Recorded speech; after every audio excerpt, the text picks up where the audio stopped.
In today's video, I'm going to teach you how to create a Grok AI account.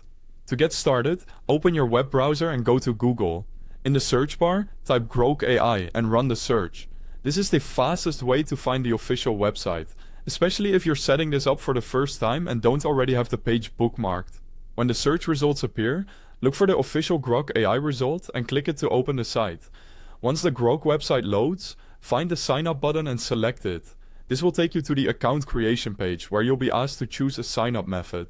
In this example, the option used is sign up with Google, which is often the quickest and easiest method because it lets you create your account using an existing Google profile instead of filling everything out manually.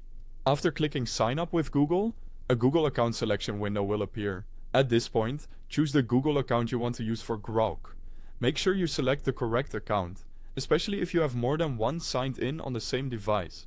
Using the right account now can save you time later and help you avoid confusion when logging in again in the future. Next, you may be shown a page with privacy information and the terms of service.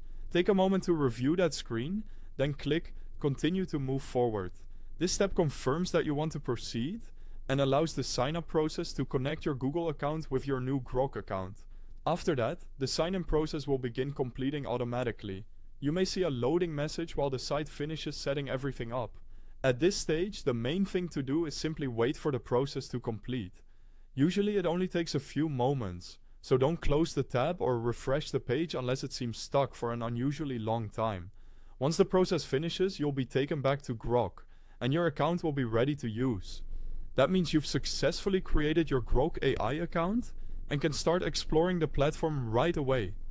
As a quick tip, if the sign-up page doesn't load properly, try refreshing your browser or checking whether pop-ups are being blocked, since account sign-in windows sometimes rely on them.